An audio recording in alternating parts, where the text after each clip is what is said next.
Sébastien Chabal, l'entrepreneur, légende du rugby français aussi. Alors, paraît-il que parler, c'est pas votre passion. Je préfère écouter. Vous allez parler un petit peu ce soir. Oui, je vais raconter des histoires. Je suis ravie. Vous avez un immense palmarès, c'est important de le rappeler. Vous avez le titre de champion d'Angleterre, vous avez remporté 2 tournois destination dont un grand chelem, vous avez participé 2 fois à la Coupe du Monde, vous êtes aussi consultant pour Canal, c'est ça Exactement, au Canal Rugby Club. Au Canal Rugby Club. Il y a 10 ans, 2014, vous décidez d'arrêter votre carrière dans le rugby. Pourtant, vous auriez pu devenir entraîneur, coach sportif, il y en a beaucoup. J'aurais surtout pu continuer encore 1 ou 2 ans parce que j'étais pas tout à fait foutu. Ah, vous avez eu encore la pêche. Physiquement, j'avais plus la foi mentalement. J'avais plus envie. Même si le corps suivait. Le corps allait plutôt pas mal, mais c'est dans ces moments-là, même si on sait au fond de nous, qu'on s'aperçoit que la tête fait 90-95% de la performance, et c'est une réalité. Et je me suis traîné comme un vieux machin lors de ma dernière saison avec le Loup, et j'avais presque honte à la fin de rentrer sur le terrain tellement j'y étais plus, quoi. La tête n'était plus là, donc vous décidez en 2014 d'arrêter. Ça a été difficile ou c'était non, quand c'est un choix, c'est facile. Voilà, je plains les sportifs qui doivent arrêter sur blessure ou quand ils ont plus le club ou qu'il y a plus personne qui veut d'eux. Là, c'est horrible. Moi, j'ai décidé. J'avais un peu de confort financier, ce qui m'a aussi laissé le temps d'aller balbutier, d'aller découvrir, d'aller écouter beaucoup, d'aller rencontrer des gens, d'aller comprendre un peu la vraie vie des gens, le business, parce que je savais que j'allais devenir entrepreneur. Alors, justement, vous le dites, Sébastien Chabal, vous saviez que vous vouliez devenir entrepreneur? C'était une évidence? C'était une évidence. C'était pas une évidence avant que je commence le rugby, parce que moi j'étais tourneur-fraiseur. C'est ça. J'ai attaqué le rugby sur le tard et le rugby m'a pris par la main et j'ai vécu une parenthèse extraordinaire de 16 ans au niveau professionnel. Donc métier manuel au début, tourneur-fraiseur. Du coup j'adore le produit et des fois ça me dessert un petit peu. J'adore toucher, j'adore faire, et du coup des fois c'est pas bien. Il faut arrêter de s'écouter ou d'écouter ce qu'on aime le plus. Et tout au long de ma carrière, quand on est sportif, on rencontre beaucoup de gens. J'ai rencontré quasiment tous mes présidents ont été des entrepreneurs, ont monté des boîtes de zéro, et ça m'a inspiré. Ça vous a fasciné, ça vous a inspiré. Exactement. Mais avant d'arrêter votre carrière en 2009, vous collaborez déjà avec une marque de vêtements. Oui, c'est toujours la rencontre, l'ami d'un ami, qui fait qu'on lance une marque de vêtements, Rockfield, en 2009.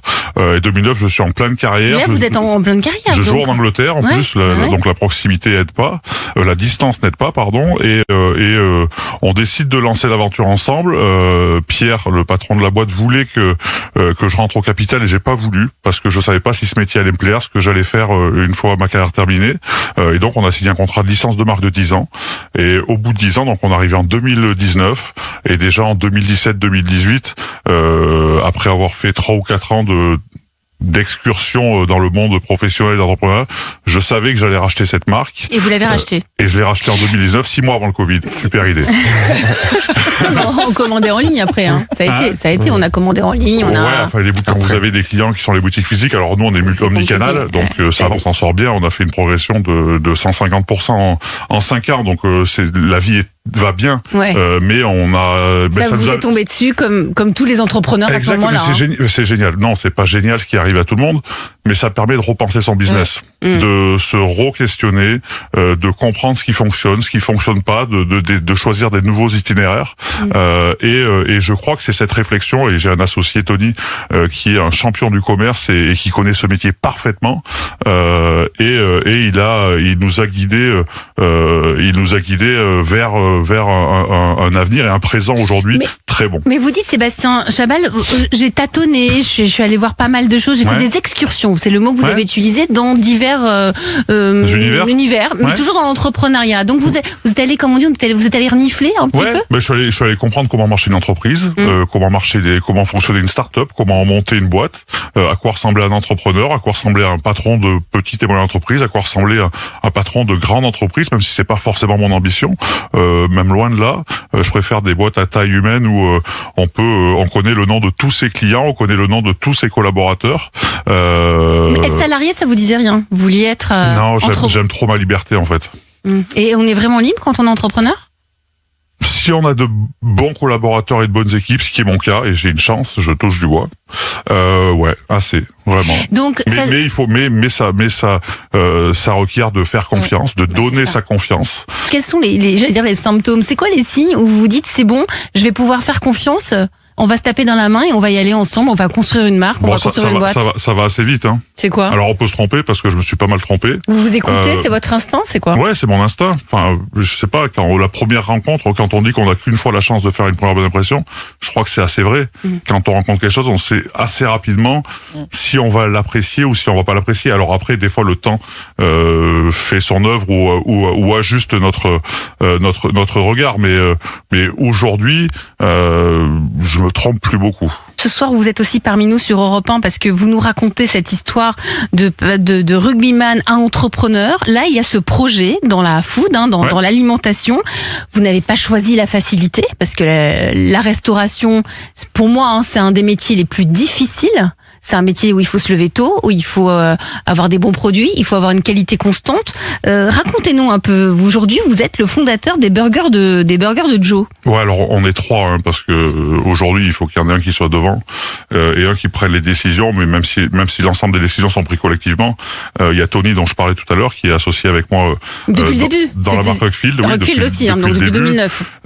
Et c'est par son intermédiaire qu'on a rencontré Johannes Richard, qui a été champion du monde de burger. Il est français. À Dallas, on est le premier non-américain à être champion du monde. Voilà, à Dallas, sur leur terre, il est français. C'est la classe. On l'a vu le reportage. Ouais, il est passé 60 minutes. Exact. Ouais.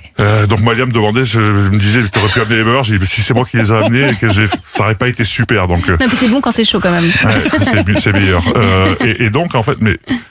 C'est marrant ce que vous venez de dire, Elisabeth, que bien sûr c'est un métier qui est compliqué, bien sûr que c'est un métier qui est difficile. Moi je trouve ça hyper, quand je les vois, ça fait rire en cuisine. Non mais c'est un métier aujourd'hui qui s'est fait casser la gueule par l'ubérisation, qui aujourd'hui le Covid a fait prendre conscience à beaucoup de salariés de cette branche qu'ils avaient plus envie de bosser le dimanche, qui avaient plus envie de bosser le dimanche, le soir, qu'ils avaient une famille, qui pouvaient aller voir du sport, faire plein de choses, et que d'autres avaient le télétravail quand ils ne pouvaient pas en avoir. Exactement. Donc c'est sûr que c'est un métier qui est compliqué. Mais c'est un beau métier.